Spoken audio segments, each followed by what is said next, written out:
One second there's a clear blue sky. The next, the heavens detonate. A mountain splits in half. The air catches fire. A tree evaporates from sheer confusion. And from the smoldering crater, an egg. Not a normal egg. This one glows. This one is actively levitating and trying to electrocute clouds. Then it explodes. Out you come, screaming, steaming, and already the size of a minivan.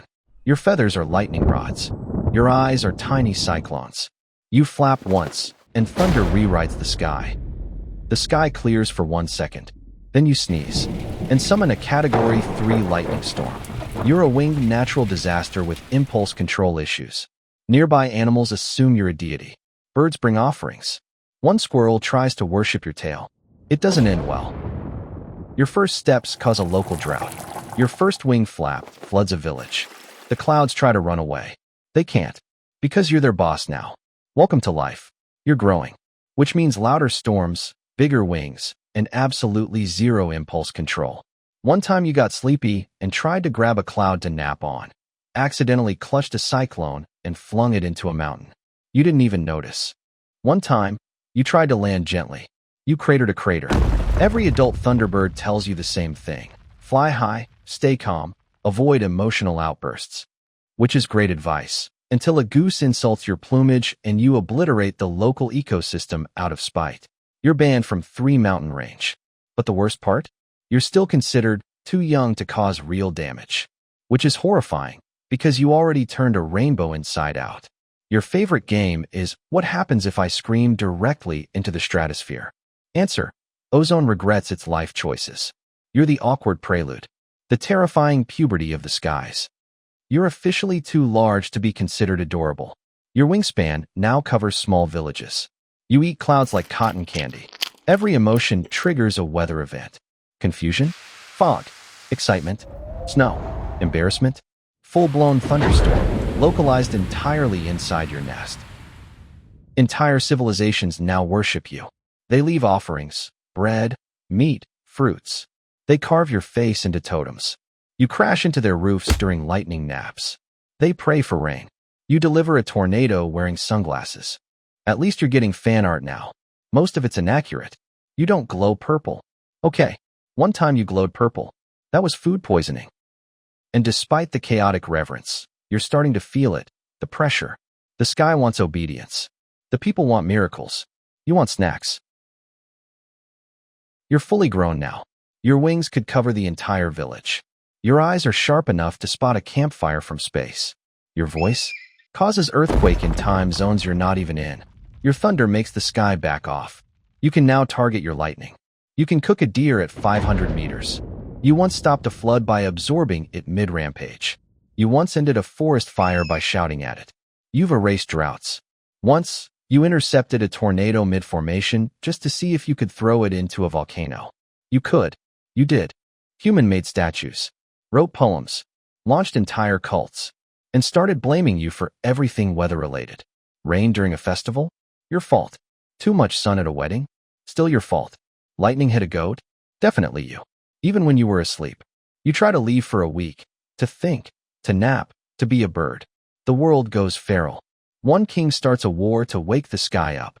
A monk invents bull sacrifice rituals to please the thunder. You're capable of miracles, but all they want is predictable signs. They worship your chaos and beg you to be consistent. You bring rain in spring, snow in winter, warnings in the clouds. But you're also a little bored. Storms feel more predictable now. Lightning doesn't crack like it used to. And every time you do something cool, some guy in Florida tries to explain it with pressure gradients. You're a legend. You were born a storm. Now you're a mascot. A tired god of humidity and unmet expectations. And sometimes, you just nap inside thunderclouds for the vibe. You've saved valleys, rescued lakes, zapped 10,000 fire demons, and accidentally invented sky-based trauma therapy. You've done enough. So you fly up to the oldest cloud, fold your wings, and decide. That's it. No more storms. No more miracles. Just naps. You even try hobbies. Nest building. Sky gardening. One time, you made an abstract sculpture out of cumulus. You retire. Not with a bang. Not with thunder. Just silence. You drift off to some cliffside wilderness with zero Wi-Fi, no humans. and a 360-degree view of stay out. You lie down, stretch your wings, sigh like a cumulonimbus that's finally clocked out. One wing under your head, one leg dangling off the ledge.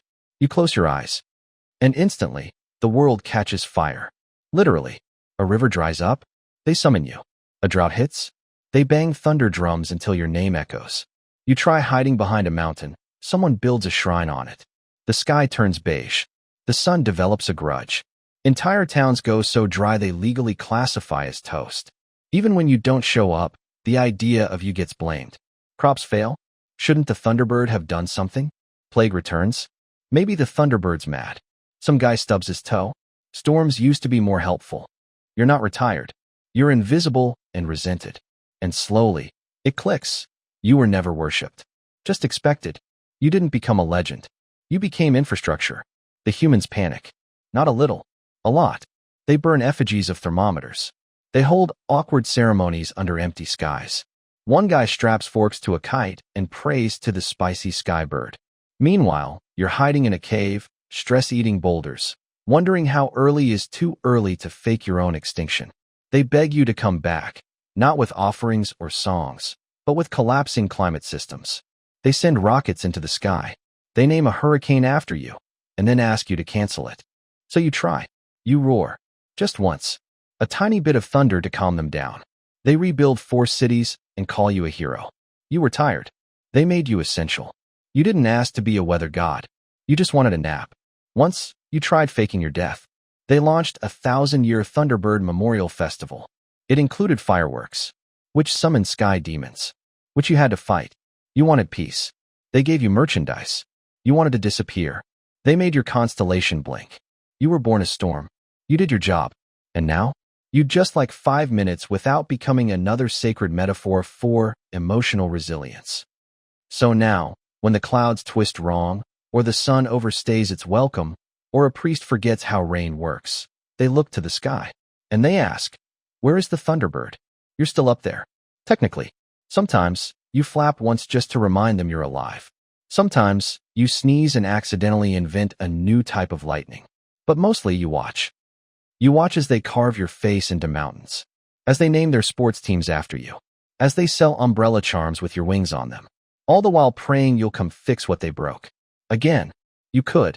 You could split the sky, drown the drought, save the crops, be the hero, but instead, you roll over on your cloud, tuck one wing behind your head, let the sun crisp the horizon, and mutter, maybe next century. Then you nap, because being a god is exhausting, and apparently, permanent.